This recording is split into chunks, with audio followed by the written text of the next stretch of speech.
All right, guys, we're going to do a quick video today on how to disassemble, how to clean, and then reassemble your bolt carrier group.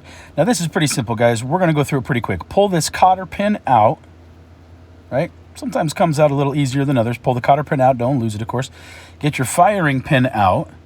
You need to turn this cam pin like 90 degrees, and then it will come out straight up, of course.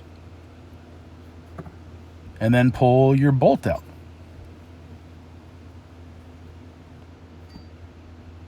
All right, let's kind of set everything up so we can see what we have. We have the bolt itself, the firing pin, the cam pin, the cotter pin, and then we have the bolt carrier itself.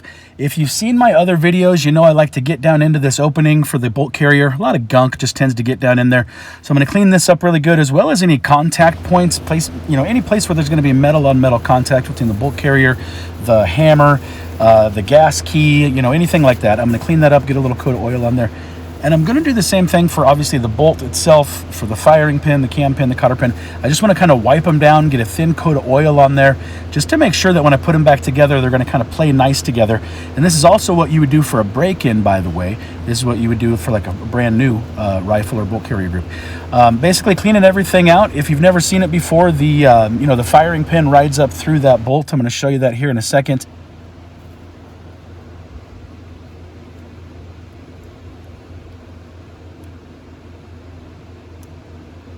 And I'm also going to show you how this thing works here. So real quickly, you can kind of take a look. There's your pieces. One's an ejector, one's an extractor. I just make sure this one moves freely, and then I want to make sure that everything's looking good. Here's the gas rings. You have 3 gas rings. Here's the point here, guys.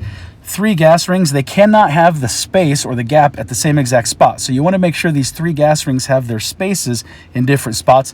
And that's really just to make sure it doesn't allow gas to, pass by. Get everything reassembled just like we, did before. We're going to put the bolt back into the bolt carrier group. Make sure that hole lines up. That cam pin is going to go down in there sideways, and then it's going to rotate 90 degrees. Sometimes it's a little easier said than done getting that in there. But let's rotate it 90 degrees here. And same thing, this bolt, for whatever reason, is a very tight bolt. I think this is basically a brand new bolt, very little use. Anyway, very, very tight bolt. So let's get our firing pin back in. I go right from the bottom just so I can kind of see it and get it in there. You'll see when it drops in, you'll see it down in there. I show you. And then the idea is you need to get this cotter pin back in there. Now, this sometimes is tough because the cotter pin, the legs are spread out. I always look down in from this angle here because you can see if you're off on this cotter pin direction, and I am off. If you're off, you can usually just kind of twist it back and forth while you're looking in from this end and get it in there the right way, which is exactly what happens here.